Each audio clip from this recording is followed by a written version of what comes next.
Hi, this is Nick and welcome to my channel. So today I'm going to do a review of the session that I attended called Spill the Tea, hashtag Spill the Tea, which is a tea session slash like a museum kind of. It's not a tour per se, but we were showed like museum pieces. So I'm gonna do a review of that. And if you're interested, I actually did a review of the kit. There was a tasting kit that they sent beforehand. It had 6 kinds of teas, a tea set, and basically almost everything that we would need for the session, all except for the percolator that we were supposed to use to heat the water. So, but everything was in that tasting kit. I will link to the tasting kit review below in the description, so if you want to see it. And I will also be kind of piggybacking from that review because I reviewed that box without going into the session yet. So I reviewed the box when it came in and look at its contents, and of course I had my biases and how I drink my tea.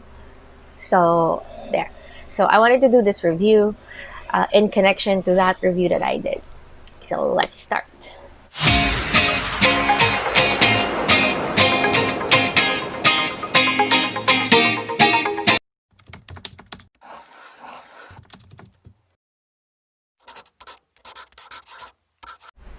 So, I so a brief background on how I discovered this session. I don't know what to call it, if it's a seminar or a session, but I guess for purposes or a webinar, I don't know. But for the purpose of this video, let's just call it a session because it's not, well, it's very educational. It could be a seminar, but it's not like a full-on seminar because um, it would like an actual seminar would probably have more information, and there's actually a seminar I think related to it. Anyway, so I learned about this session because my office friend Chrissy. I feel iffy saying office friend because I know she's a friend. She's like very dear to me, very close to my heart. So my friend Chrissy that I met from work. So she knows that I love tea because she loves coffee and she loves to, like, when we eat out, they usually go to Starbucks after. And for a while, I've been lamenting about how there's not a lot of good tea places to go to, and then all this milk tea boom and stuff. And then Starbucks that started doing Tivana, so I started going with them to Starbucks because the tea actually tasted good now. Um, so she knows that I love tea, and I'm the person she asks about tea and stuff, like if she needs something like a tisane or an infusion or whatever. Anyway, so she sent me a link. So we're on this lockdown, right? And she sent me a link saying, "Hey, look at this." And so she sent me a link of the tasting kit. Then it had, so in the description, it had like you will get a tea set and then 6 teas and 3 like saucers. I forgot the term, right? Like a small dish, and then it's in partnership with Ayala Museum. So and then there's a session related to it. So it was like hosted by Served Manila in partnership with Ayala Museum and, oh my gosh, the Evolution. But back then, before this session, or I think a day before the session, that's when I realized it was also in partnership with the Evolution. I didn't know at the start because the logo was so small in everything, basically. So I kind of, there was this like purple or pink circle there that I ignored because I couldn't read what was there. So apparently it was Evolution. Anyway, so she shared that, and I was like, oh my gosh, this is so interesting, and I really want to see it, really want to join it. But the thing is, it is quite expensive. At least when I was in that mindset back then, it was 2,500 pesos, I think, 2,400. I think I paid a total of 2,800 for it, almost 3,000. And so we were having this talk, my friend and and I don't know, you know how you sometimes feel like that spurt of love for the person? I think she kind of felt that because we were having a really good talk and we were like just venting, um, and like sharing our problems, stuff like that. So she wanted to send me something, but so we were talking and I was telling her, you know, that link that you sent me a few days ago, I really want to do it, but it's like so expensive. So I'm still thinking if I should or should not, right? Because we're like in a pandemic, we're on lockdown. Like I should be saving money. It's almost Christmas. It's almost my son's. But back then, almost my son's birthday. And then she went, you know what? I wanted to send you something like a snack and milk tea, but instead of buying that for you, um, let me just pay a fraction of that. Oops, hold on. So let me just pay a fraction of that entire thing. And because she's my friend, and I'm not usually like, I usually decline, and she knows this. I usually decline, um, but I said yes, like because I really, really wanted it so bad. So I said, I'll take it. I feel like I feel a little ashamed, and like I think I'm so. I don't know. I just really felt a little ashamed, but I would grab whatever you're offering because I really want to attend it. So she sent me the money, transferred me the money, and I immediately paid for it. And can you please be quiet? Thank you.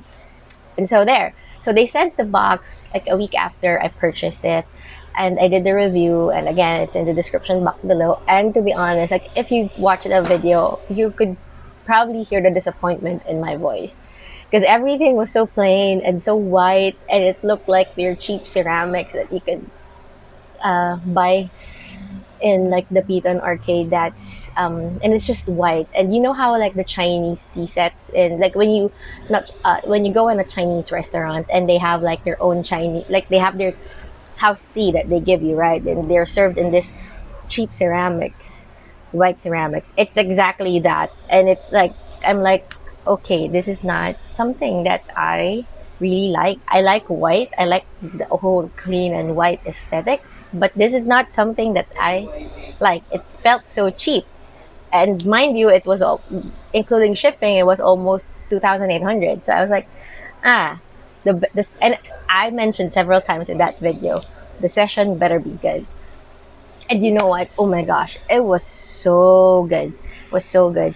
And it was so good that after the session, I found out that, so it was mainly T-Volution doing all the talking, the person from T-Volution.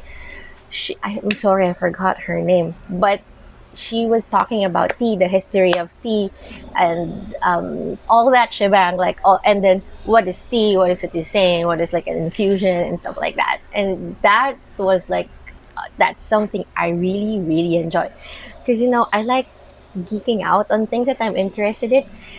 Tea is something that for some reason I like drinking, but I did not geek out so much on. And knowing going into this session, and I was so before I went into that session, I actually wanted to research about tea.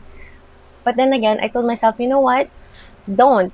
So like, don't preempt the whatever. Like, if you didn't think about researching about tea before this session, like don't come into the session armed with information. That way you would, I mean, I wouldn't enjoy it as much, right? So I didn't, and I really enjoyed the session, so much so that I'm contemplating on enrolling in the T-Evolution seminars about tea. Like, it was that good.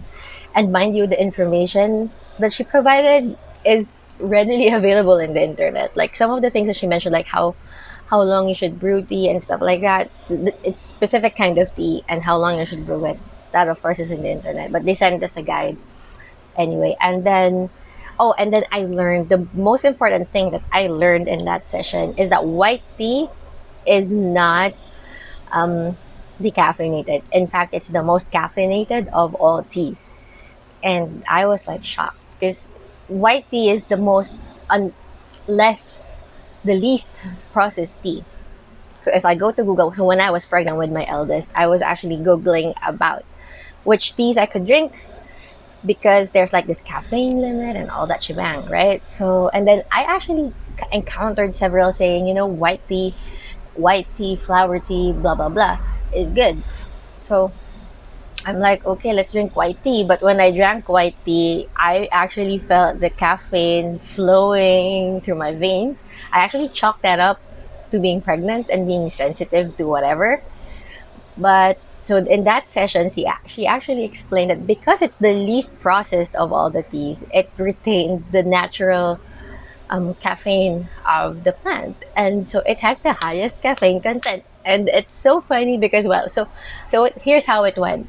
So she told us when to boil our water, and then she was discussing, and then while discussing, we're brewing the tea, the different kinds of tea. So there were six, right? The first thing we did was the white tea, I think, or I think it was the second.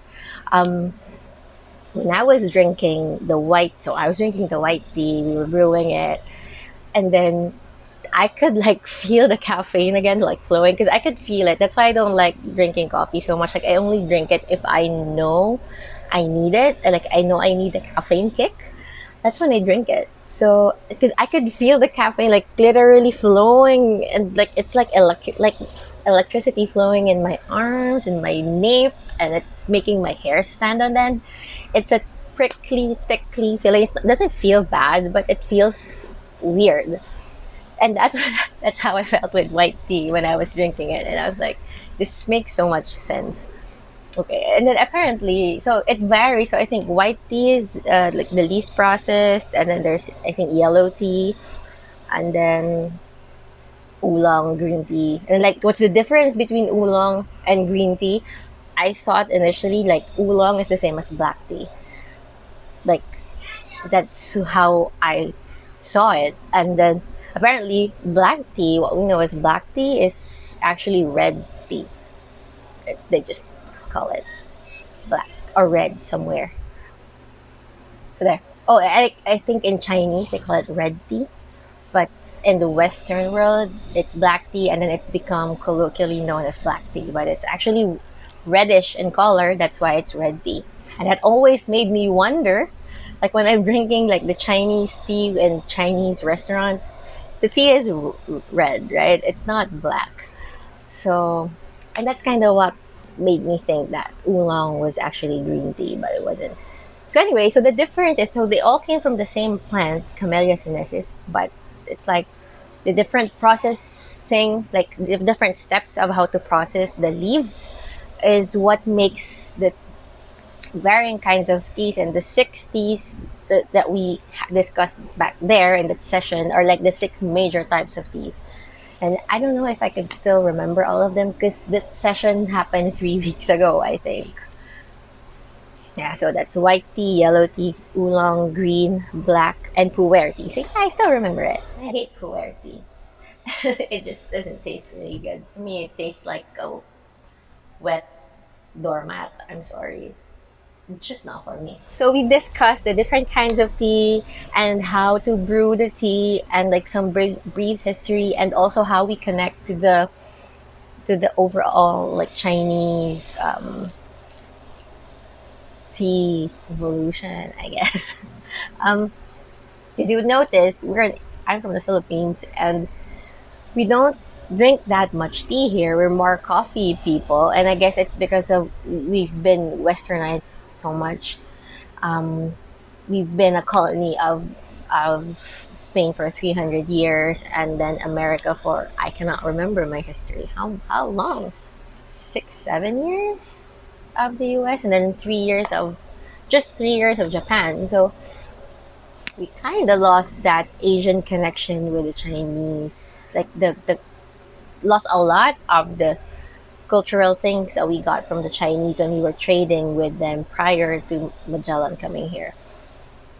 And so they discuss like like it makes you wonder, like being Asian, usually tea is so much related with being in Asian culture. So it makes you wonder where we are, or where we place in that whole history of tea. Like why isn't it well known in the Philippines, or as well widely drank in the Philippines, as or not as famous as coffee, at least prior to the milk tea um, revolution, and now that we're in quarantine and people liking finer things in life and actually liking tea.